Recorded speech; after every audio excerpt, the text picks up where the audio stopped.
할렐루야.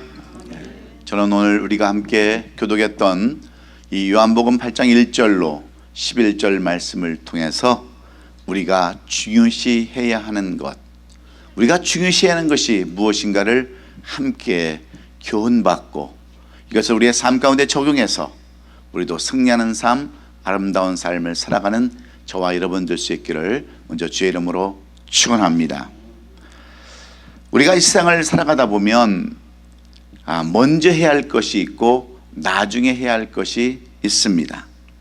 이런 우선의 법칙을 분명히 하지 않으면 그 삶은 때로는 실패의 삶, 때로는 잘못된 삶을 살아갈 수밖에 없기에 우리의 신앙도 마찬가지입니다. 무엇을 우선적으로 하느냐, 어디에 초점을 맞추느냐에 따라서 우리의 신앙이 아름다운 신앙이 될 수도 있고 잘못된 신앙이 될 수 있기 때문에 그렇습니다. 요즘 한국은 이렇게 꽃박람회가 이렇게 여름이 되면 이렇게 시작됩니다. 그래서 수많은 꽃들을 이렇게 이렇게 펴놓고 꽃박람회를 하는데, 여러분, 꽃 중에서도 가장 아름다운 꽃이라고 말할 수 있다면 그 꽃은 바로 능소화라는 꽃입니다. 오늘 이 그림에서 보듯이 이 능소화라는 그 꽃은 정말 보기에도 아름다운 꽃이에요. 왜 안 띄워줘요? 이 꽃은 영어 이름으로는 Chinese Trumpet Vine이라는 꽃이에요. 마치 어찌 보면 무궁화꽃처럼 보이지만 이 꽃은 그 이름 그대로 하늘을 능가하기에 부족함이 없는 그러한 꽃입니다. 그래서 이 업실 여길 능에 하늘소의 꽃화자예요. 하늘도 업신 여기는 크란 아름다운 꽃이라는 이 꽃이 능소화인데, 이 꽃은 얼마나 자태가 아름다운지 절대로 시드른 모습으로 그 줄기에 붙어 있지 않는다고 그래요. 그 떨어질 때도 저 모습 그대로 떨어져서 아름다움을 그렇게 지키는 꽃이 능소화인데, 이 능소화를 보는 사람들의 그 태도, 그 모습을 보면은 어떤 사람인가를 알 수 있다는 겁니다. 그냥 꽃의 겉모습만 보고 감탄하는 그러한 사람은 초짜라는 거죠. 그러나 저 꽃이 있기까지 그 잎사귀와 줄기와 뿌리까지 그 생각하는 사람이 꽃을 제대로 감상할 수 있는 사람이라고 그렇게 얘기를 합니다. 꽃의 겉모습만 보는 것이 아니라 그 꽃이 탄생하기 전까지 그 모든 과정을 다 세밀하게 볼 줄 아는 사람이 진짜 꽃을 감상할 줄 아는 사람이라는 겁니다. 여러분, 저 꽃이 있기까지는 그냥 있는 것이 아니에요. 햇빛이 있기도 했고 천둥과 비가 있기도 했고 바람이 있기도 했고 밑에는 그 거름을 빨아들이는 그 뿌리가 있었음을 우리는 잊지 말아야 합니다. 이것이 저 꽃을 감상하는 진짜 고수, 프로의 그러한 그 눈입니다. 그런데 우리는 어떻게 해요?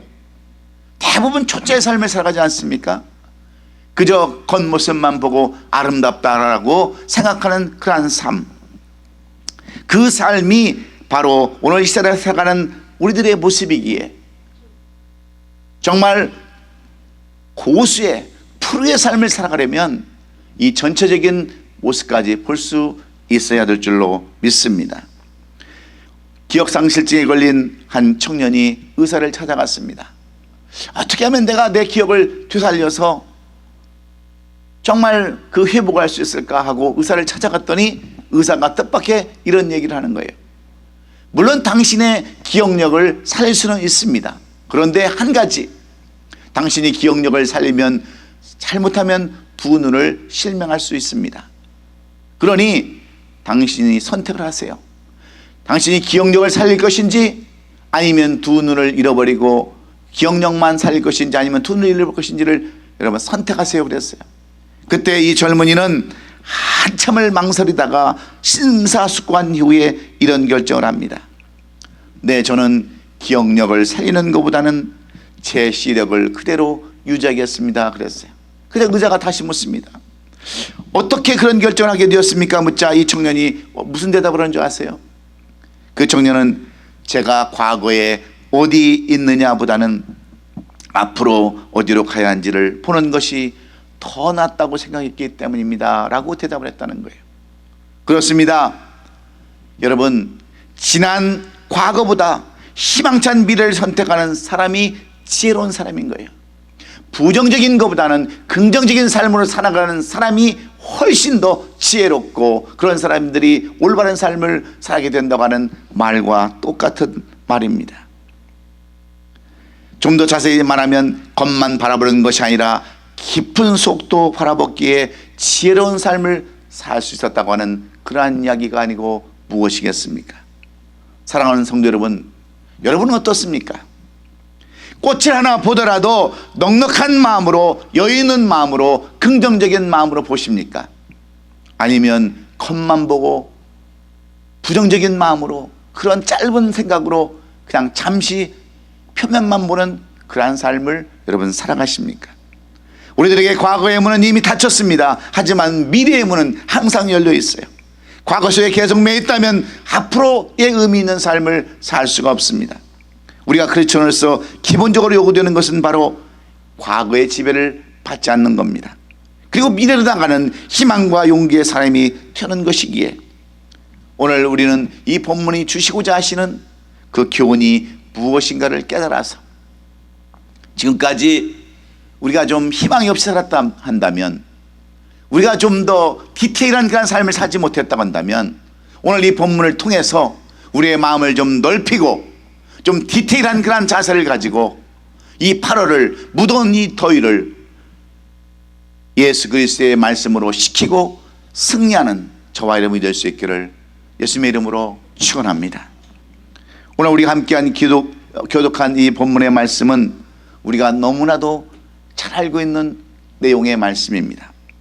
예수님께서 성전에 올라가셔서 말씀을 가르칠 때에 늘 예수님을 방해하던 바리새인과 사두개인들이 음행하던 한 여인을 잡아다가 이렇게 데리고 와서 주님 앞에 세워놓고 묻는 그러한 사건을 우리에게 보여주고 있습니다.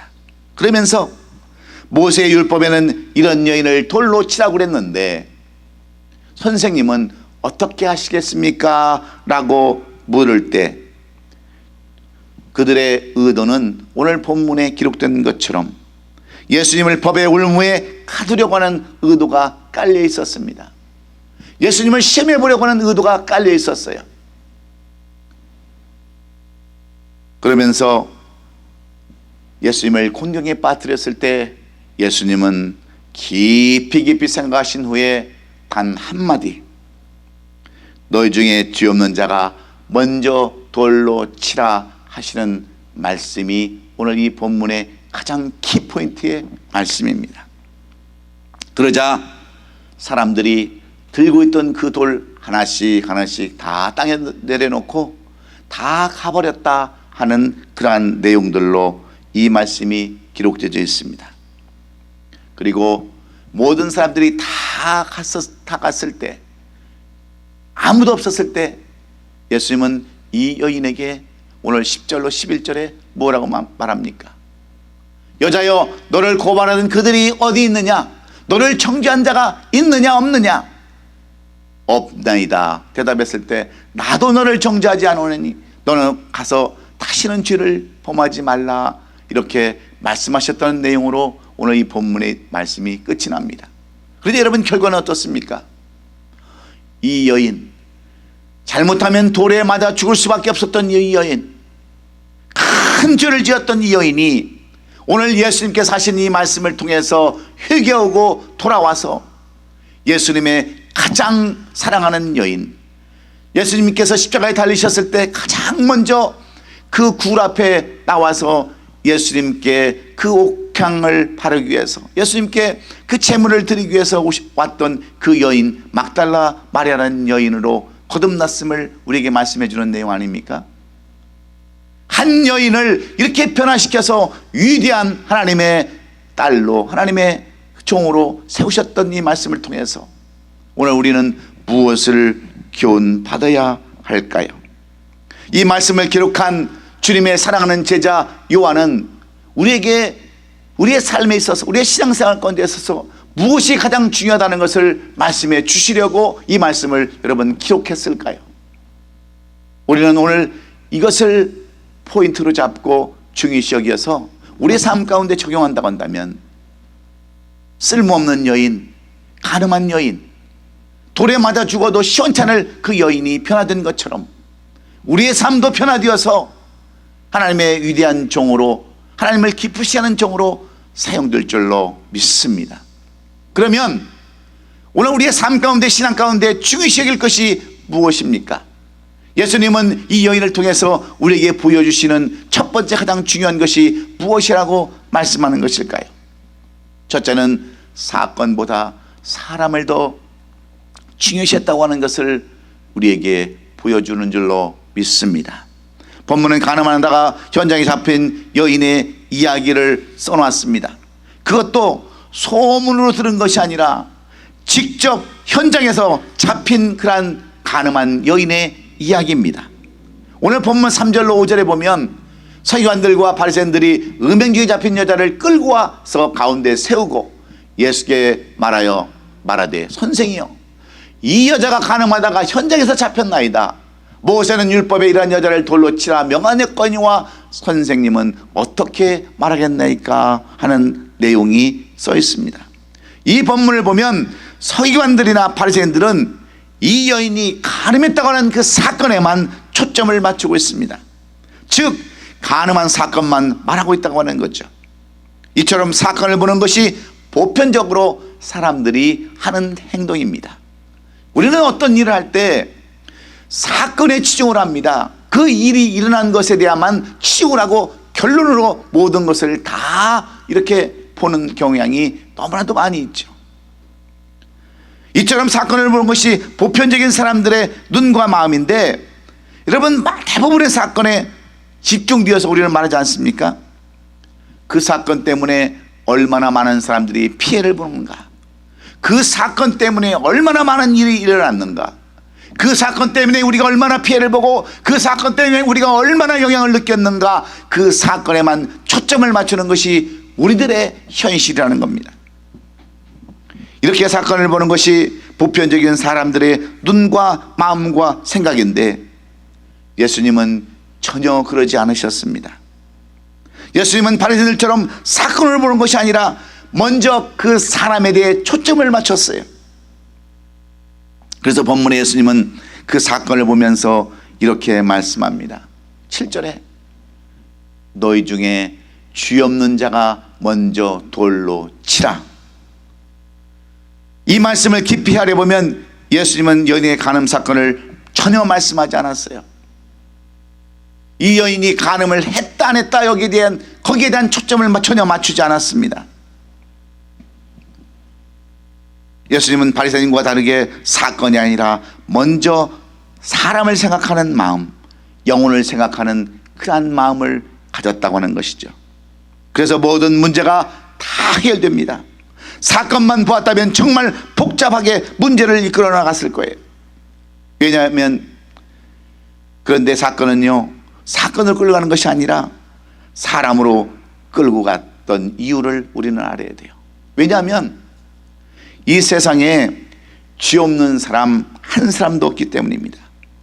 어쩌면 돌을 들었던 사람들이 이 여인보다 더 많은 죄를 가지고 있었을지도 모르기 때문에 그렇습니다.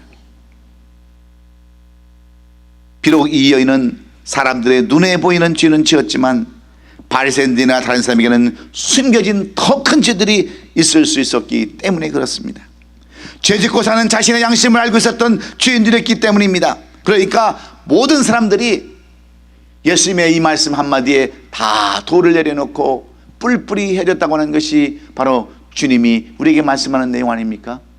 주님의 사랑하는 제자 요한이 우리에게 보여주는 사건이 아닙니까? 그렇습니다. 우리들도 사건만 바라보면 우리들 주위에 있는 문제들이 절대로 해결될 수 없습니다. 계속해서 따지고 분쟁만 일으키는 문제만 낳게 수밖에 없어요. 그러나 사람에게 여러분 마음을 돌려보시기 바랍니다. 그러면 불쌍히 여기는 마음이 생기고 영혼을 사랑하는 마음이 분명히 생기게 될 줄로 믿습니다. 인간의 본성이 나타날 거예요. 문제가 녹록듯이 해결될 겁니다.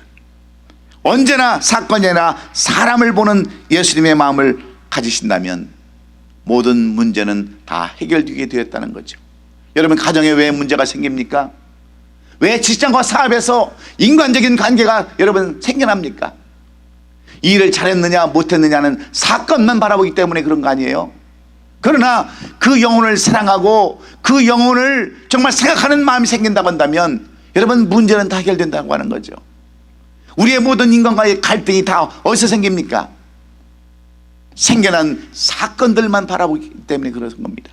그러나 예수님처럼 사건을 바라보는 것이 아니라 사람을 바라보는 그러한 마음, 한 영혼을 바라보는, 영혼을 사랑하는 그러한 마음을 가지면 여러분 모든 문제는 있을 수 없다고 하는 것이 바로 사도 요한이 예수님의 말씀을 통해서 우리에게 주시는 교훈들의 내용입니다. 그러므로 우리도 여러분 사건만 보지 말고 어떤 일들을 보지 마시고 그 영혼을 사랑하는 마음, 그 영혼을 중요시하는 마음, 여기에 중점을 두신다고 한다면 여러분은 모든 문제를 해결받고 오히려 한 영혼을 살리는 귀중한 삶을 살게 될 줄로 믿습니다. 미워하는 사람이 있으십니까? 아직도 마음속에 미워하는 사람이 있다고 한다면 여러분 예수님의 마음을 한번 가져보세요. 예수님처럼 어떤 나하고 잘못된 그 사건을 생각하는 것이 아니라 그 영혼을, 불쌍한 영혼을 생각하는 그러한 마음이 생기면 우리는 얼마든지 그 영혼을 사랑하고 이해하고 용서할 수 있을 줄로 믿습니다. 남편을 여러분 사랑하지 못하세요? 아내를 사랑하지 못하세요? 어떤 잘못된 사건 그것만 보지 마시고 남편이라고 하는, 아내라고 하는, 이웃이라고 하는, 친구라고 하는 그 영혼을 바라볼 수 있기를 주의 이름으로 축원합니다.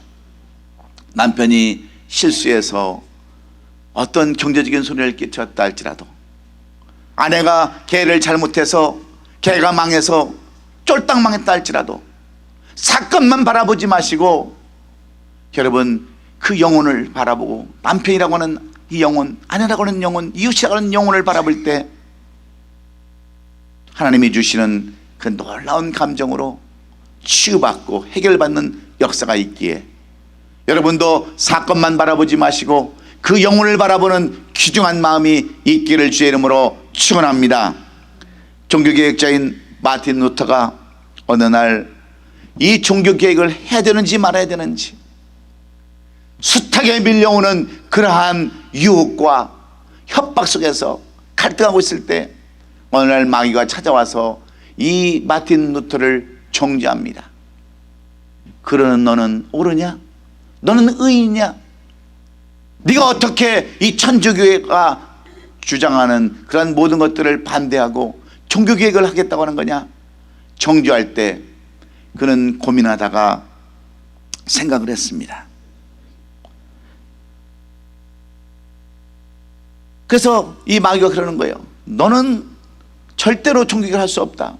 너가 의인이 아닌데, 너가 옳은 사람이 아닌데 네가 어떻게 종교개혁을 하겠다고 하느냐 하자 그는 마음을 굳히는 거죠.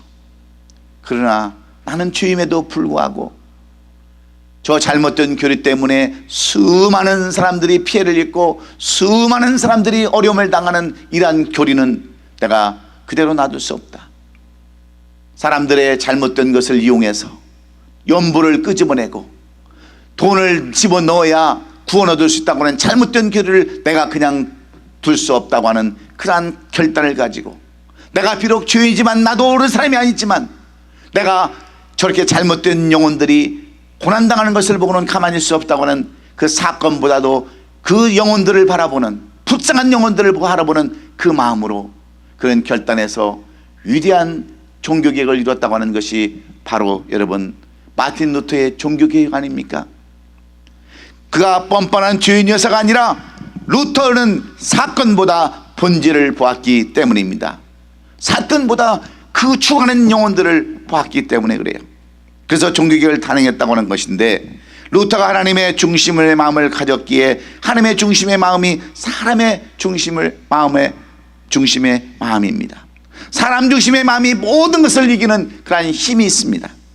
그러므로 여러분도 사건만 보지 마시고 사람을 보는 영적인 눈, 영혼을 사랑하는 마음이 저와 여러분의 있기를 주의 이름으로 축원합니다. 두 번째로, 사도 요한은 왜 무엇이 우선순위인가를 말씀해 줍니까? 예수님은 이 가난한 여인을 통해서 우리에게 두 번째로 보여주시는 교훈이 여러분 무엇입니까? 두 번째는 감정보다도 깊은 생각을 중시했다는 겁니다. 감정보다는 이성을 더 생각했다고 하는 그러한 말이에요. 그러나 오늘 현재는 미래를 만들기 위해서 존재하는 일종의 과정입니다. 그래서 사람들에게 생각할 시간을 주시는 거예요. 여러 가지 깊은 생각은 더 좋은 결과를 만들기 때문입니다. 그래서 예수님은 땅에다가 손으로 무엇인가를 쓰셨어요. 그것도 한 번이 아니라 두 번이나 이 글을 쓰셨다라고 말씀하고 있죠. 보면 8절에 보면 다시 몸을 굽혀서 손가락으로 땅을 쓰셨다. 그런 것은 예수님도 감정으로 대하지 아니하고 깊이 생각하면서 이성을 찾으셔서 말씀하셨다 하는 거예요.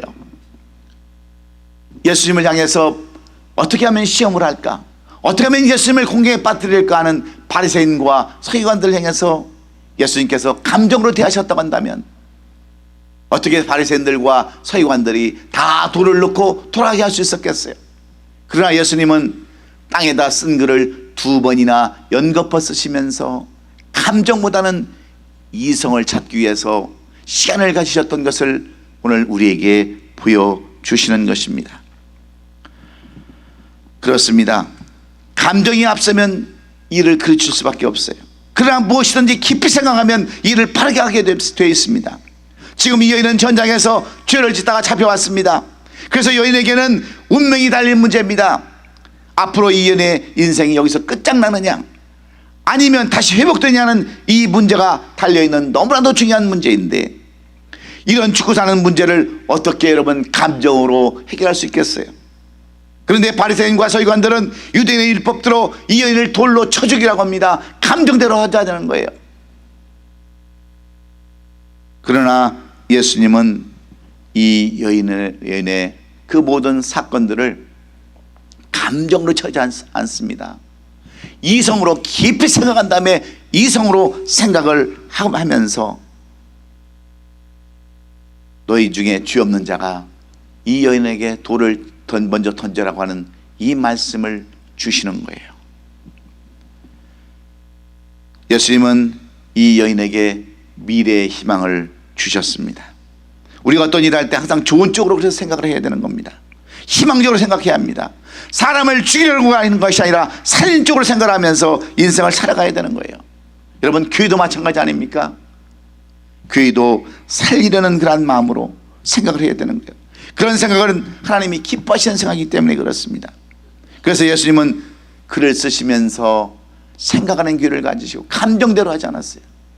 여러분, 우리는 대부분 어떤 삶을 살아가십니까? 대부분 우리 하는 일들은 다 감정대로 처리를 해요. 그냥 즉흥적으로 뭐가 어떤 사건이 나면 왜 그러느냐고 판단하고요, 왜 그렇게 해야 되느냐고 여러분 판단하면서 우리의 감정을 그대로 드러내지 않습니까? 근데 감정을 드러내서 여러분 좋을 것이 뭐가 있겠어요? 아무것도 없습니다. 아무것도 없어요. 그래서 예수님 우리에게 오늘 무엇을 교훈합니까? 아무리 우리가 감정의 동물이라 할지라도 감정대로 살지 말고 깊이 생각해서 올바른 이성을 가지고 삶을 살아라. 이것이 우리가 무엇이 중요한가를 아는 것이다라고 말씀하는 줄로 믿습니다. 여러분, 지금 한국은 일본과 감정 싸움을 하고 있죠. 그 일본 시대 때 징병으로 끌려갔던 사람들의 보상을 위해서 대법원에서 그 일본의 재산을, 일본 기업의 재산을 매각하겠다고 하는 그러한 감정을 이렇게 통보했을 때 일본은 또 다른 감정을 가지고 무엇으로 대응을 합니까? 무역보복이라고 하는 그러한 감정의 카드를 들고 나왔어요. 백색 국가에서 제외된다고 하는 그런 카드로 우리의 감정을 더 돋굽니다. 그러니까 대한민국은 어떻게 해요? 이제는 안보에 관한 카드를 가지고 나옵니다. 너희들과는 어떻게 우리를 적국으로 생각하는 너희들과 같이 안보에 대한 그러한 동맹을 맺을 수 있느냐는 카드를 꺼내죠. 그리고 올림픽을 보이콧하겠다고 하는 카드를 가지고 나옵니다. 일본 제품 불매 운동을 하겠다는 카드를 가지고 감정으로 서로 지금 대응을 하고 있어요. 그런데 여러분, 힘들고 죽는 사람은 누군지 아세요? 기업과 국민들입니다. 기업들은 줄줄이 도산을 하고 있어요. 국민들은 갈수록 힘들어합니다. 그래서 제가 이제 청라에서 말씀을 마치고 목사님들과 식사를 하는데 목사님들이 한탄을 하는 거예요. 목사님 한번 보세요. 옛날에는 그래도 가게들이 줄비어게 다 있었는데 가게 하나 건너서 가게 하나가 전부 다 비어 있다는 거죠. 할 게 없어서 퇴직을 하면 그 연금을 받아가지고 치킨집을 하는데 오래 못 간답니다. 커피숍을 하는데 오래 못 간다는 거예요. 그래서 계속해서 망하면 또 다른 새 가서 하고 그러다가 이제는 그것도 안 돼서 이제는 한 집 비어서 다 비어 있다는 겁니다. 이게 우리들의 현실이에요. 왜 그렇습니까? 서로 깊이 생각을 하고 이성을 가지고 서로 대화를 나누면 될 텐데 감정 싸움을 하니까 결국은 기업과 국민들만 죽어나는 거죠. 이게 한 사람의 영향력입니다. 무엇을 중요시 여기고 무엇을 덜 중요시 여기는가를 모르는 어리석은 사람들의 그러한 생각이에요. 그러므로 메가더 장군은요, 청년적인 마음을 가지고 살라고 그랬어요. 청년이란 어떤 기간이 아니라 마음의 상태에 결정된다. 붉은 뺨이냐 입술이 아니다. 굳센 의지의 상상, 감정, 생명에게 달렸다. 청년의 용기로 비겁을 이기며 모험으로 앞일을 해야 한다라고 이렇게 메가더 장군은 주장을 했어요. 이성적인 그런 깊은 생각을 가지고 감정으로 대하지 말라는 겁니다. 그래야 승리할 수 있다고 하는 거예요. 사랑하는 성도 여러분, 여러분들은 어떻습니까? 냉철한 이성적인 깊은 생각을 하는 그러한 마음으로 하루하루를 대하고 우리의 삶을 살아간다면 반드시 여러분은 실패하는 사람이 아니라 승리하는 삶으로 살게 될 줄로 믿습니다. 그런 사람이 오늘도 살고 미래도 살아가는 줄 믿습니다. 그래서 예수님도 한 여인의 미래를 생각하신 거예요. 점 감정이 아니라 깊은 이성으로 생각해서 미래를 아름답게 만드셨어요. 사랑하는 성도 여러분, 여러분도 말과 행동을 하실 때 좀 더 깊이 생각하시고 말하시기를 바랍니다. 감정을 앞세우지 말고 깊은 생각 가운데 이성을 가지고 말씀과 행동으로 나올 때 여러분은 실수하지 아니하고요, 남한테 욕먹지 아니하고 정말 저분이 그리스도인이라고 하는 칭찬 듣는 저와 여러분이 될 줄로 믿습니다. 감정을 앞세우지 마시고 냉철한 이성을 가지고 이 한 주간 사셔서 모두 다 이 더위를 이기고 승리하는 저와 여러분 될 수 있기를 주의 이름으로 축원합니다. 마지막으로 오늘 이 본문을 통해서 우리에게 주시려고 하는 교훈이 무슨 교훈입니까? 주님의 제자 사도 요한이 이 말씀을 통해서 우리에게 주시는 교훈, 예수님께서 이 간음한 여인을 통해서 우리에게 주시는 교훈은 외모보다 속사람을 더 중요시 여기겠다고 하는 사실을 말씀하기 위한 것입니다. 말씀 한마디로 드리면 외면보다는 내면을 더 중요시 여기겠다는 거죠. 그런데 우리들은 어떻습니까? 오늘 우리 이 시대를 살아가는 우리들에게 가장 중요시 하는 것이 외모예요. 얼마나 잘생겼느냐, 얼마나 많이 배웠느냐, 얼마나 많이 가졌느냐에 우리가 치중하며 삽니다. 그 사람의 내면은 보지 않아요. 제가 이번에 캄보디아에 가서 강의를 하는데 그 자매들이 여러 사람이 앉아 있더라고요. 그래서 제가 이제 뭐 서로 소개도 하면서 그 통역한테도 제가 물어보니까 이 캄보디아는 옛날 우리나라 그 못 살 때 1960년대 70년대 결혼 연령이 대부분 몇 살이었습니까? 대부분 우리나라는 18이면 그래도 결혼 나이지 않았어요? 근데 캄보디아는 지금 시골에는 16살이면 결혼을 한대요. 근데 도시는 늦어도 24세까지가 결혼 적령기라는 거예요. 그런데 이 자매들이 앉아 있는데 몇 살이에요? 물어보니까 28, 29, 30인데도 아직까지 시집을 못 가고 있어요. 그래서 제가 물어봤어요. 자매님은 그 남자를 고를 때 어디에 초점을 맞추십니까? 무엇을 가장 우선순위로 둡니까? 그랬더니 외모래요. 뭐 키가 얼마큼 돼야 되고, 뭐 현빈처럼 뭐 잘생겨야 되고, 한류의 그 비교는 다 봐가지고 뭐 공유 찾고 뭐 그러더라고. 그래서 내가 자매님한테 그랬어요. 자매님은 평생 혼자 살 팔자입니다. 그렇게 잘생긴 사람이 지금까지 기다리고 있었겠어요? 그러니까 혼자 사는 거죠. 어떤 자매한테 물어봤어요. 능력이래요. 능력 있으면 여지껏 그런 여자 놔뒀겠어요? 벌써 다른 사람이 데리고 갔지. 또 어떤 사람이 물어봤어요. 지식이래. 아니 많이 배운 사람이 그 못 배운 사람들 데리고 시집가겠습니까? 착각하며 사는 사람들이 너무나도 많은 거예요. 착각하며 사는 사람들이. 가장 중요한 것은 뭐예요? 외면보다도 내면이 중요한 거 아닙니까? 많은 사람들이 착각하며 살아가는 거예요. 외모만 가지고 살 줄 아세요? 여러분 잘생기고 집에 와서 술 먹고 패면 여러분 그 외모가 무슨 소용이 있겠어요? 아무리 돈이 많더라도 가서 나쁜 짓 하고 가서 속썩이면 그 무슨 소용이 있겠어요? 지식이 많으면 무엇이 있겠어요? 가장 중요한 것은 내면인 거예요. 착실함, 성실함인 거예요.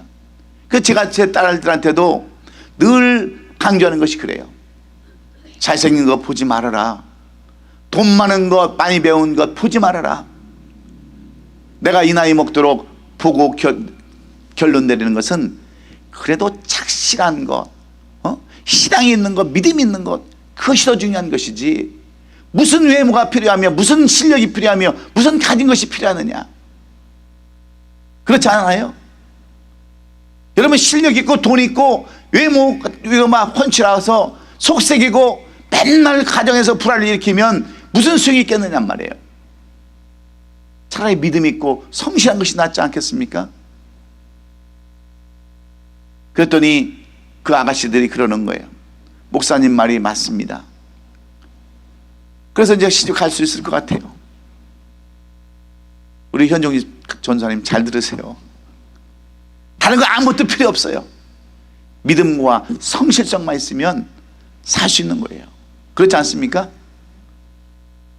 그러니까 여러분들 지금 데리고 사는 거예요. 남편 데리고 살고 아내 데리고 살고 사는 거 아니에요? 거기다가 또 믿음까지 없어봐. 그거 어디다 쓰겠어요?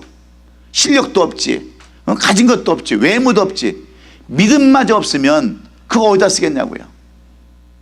우리는 믿음 보고 사는 줄로 믿습니다. 그래서 감사해야 돼요. 이게 바로 영적인 눈인 줄로 믿습니다. 오늘 이 자리에 앉아있는 여러분들이 사람들에게는 죄가 없는 사람처럼 보일지 모르지만 그러나 하나님 보실 때는 우리가 더 죄가 많은 사람일 수 있습니다.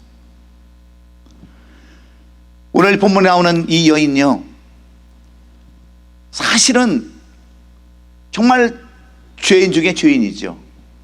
가늠하다가 현장에 붙잡힌 죄인은 돌로 쳐 죽일 수밖에 없는 그런 여인인데 예수님은 어떤 마음을 가지신 줄 아십니까? 이 여인의 외모를 보지 않았어요. 이 여인의 내면을 바라봤습니다. 그러면서 예수께서 하신 말씀은 죄 없는 너희가 먼저 돌로 치라고 그랬을 때 예수님은 이 여인보다도 바리새인들, 세관들, 그 외식하는 그들이 더 많은 죄가 있음을 예수님은 알았기 때문에 그렇습니다. 비록 잡히지는 않았지만, 발각되지는 않았지만 그 바리새인들의 죄, 사기관들의 죄가 이 죄 지은 여인보다 더 큰 죄임을 알았기 때문에 예수님께서 이 말을 했을 때 그들은 다 양심의 가책을 갖고 다 떠나갔다. 성경은 이렇게 기록하는 것입니다.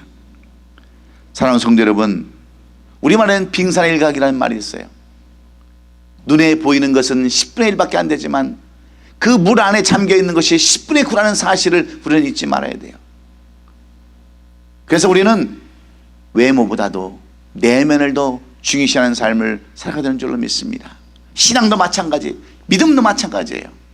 겉모습 바라보지 말고 내면을 바라보면서 충실한 삶을 살 때 주님은 그런 사람을 통해서 위대한 역사를 이루는 거예요.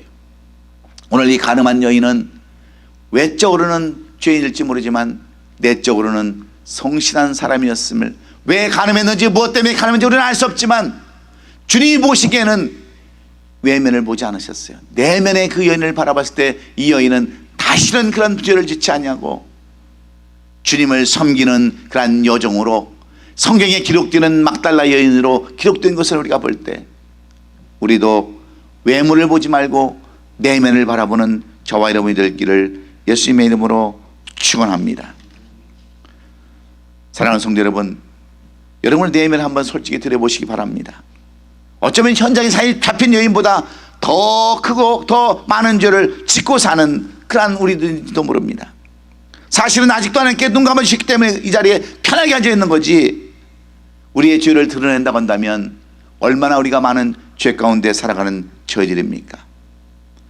성경 다음으로 많이 읽힌 철로 역정을 쓴 존 버녀는 정말 하나님의 종 중에 종이었어요. 위대한 종이었습니다. 존 버녀이 그토록 위대한 신앙으로서 살면서 빛을 발한 그 이유는 그 주님의 음성을 항상 들었기 때문에 그래요. 늘 자신의 죄를 고발하는 양심의 소리를 들었기 때문에 그렇습니다. 그런 7가지 무서운 죄를 안고 살아간다라고 늘 고백했는데 그 첫째가 말씀을 안 믿으려 한 그러한 죄라고 말하고 있습니다. 두 번째는 주님의 십자가 사랑을 잃어버린 것이 자기의 죄라고 그렇게 고백하고 있습니다. 세 번째는 율법적인 신앙이 바로 죄라고 그런 고백하고 있고, 넷째는 기도가 식어지는 죄라고 고백하고 있고, 다섯 번째가 기도한 내용을 잃어버린 것이라고 그랬습니다. 여섯째가 돈과 시간을 낭비하는 죄요, 일곱째가 선한 행위 안에 악이 내재해 있다고 하는 것이 내 죄라고 그렇게 고백을 했을 때, 늘 그런 삶을 살아갈 때 나는 죄인이라고 창기와 세리처럼 하늘 우러러서 나는 죄인이라고 고백했던 그러한 고백 가운데 살아갔을 때 그런 위대한 그 책, 성경 다음으로 읽어지는 책 철로 역정이라고 하는 위대한 작품을 남길 수가 있었어요. 사랑하는 성도 여러분, 오늘 우리의 삶을 지적해 주는 내용이 바로 이 본문의 내용입니다. 바리새인처럼 사두개인처럼 마치 의인처럼 살아가는 우리도 있지만 우리 속에도 이 바리새인처럼 사두개인처럼 남을 정죄하고 시험하려는 그런 마음속이 가득하다는 것을 말씀해 주고 있습니다. 그래서 주님이 우리에게 말씀해 주신 내용이 뭐예요? 죄 없는 자가 먼저 이 돌로 치라고 하는 그런 말씀을 통해서 우리는 무엇을 오늘 우선시해야 합니까? 첫째는 사건보다는 영혼을 사랑하는 그러한 마음을 갖는 것이 중요하다는 거죠. 사건보다는 영혼을 바라보는 것이 더 중요하다. 두 번째는 감정보다 깊은 이성을 가지는 것이 중요하다. 세 번째는 외모보다도 속사람이 더 중요하다. 외면보다는 내면이 더 중요하다는 것을 말씀하는 내용을 통해서 여러분도 오늘 이 말씀을 우리의 삶 가운데 적용시켜서 이런 삶을 살아갈 때 우리에게는 놀라운 아름다운 역사들이 일어나게 될 줄로 믿습니다. 능수화처럼 더 아름다운 꽃과 열매를 맺을 수 있기에 여러분도 사건보다는 사람을 더 중요시 여기고, 감정보다는 이성을 앞세우고, 외모보다는 속사람 내면을 더 생각하는 저와 여러분이 되셔서 이 8월 한 달 짜증내고 힘든 이 한 달이 승리하고 아름다운 삶을 살아가는 저와 여러분이 될 수 있기를 주의 이름으로 축원합니다. 기도하겠습니다. 고마우신 주님 감사합니다.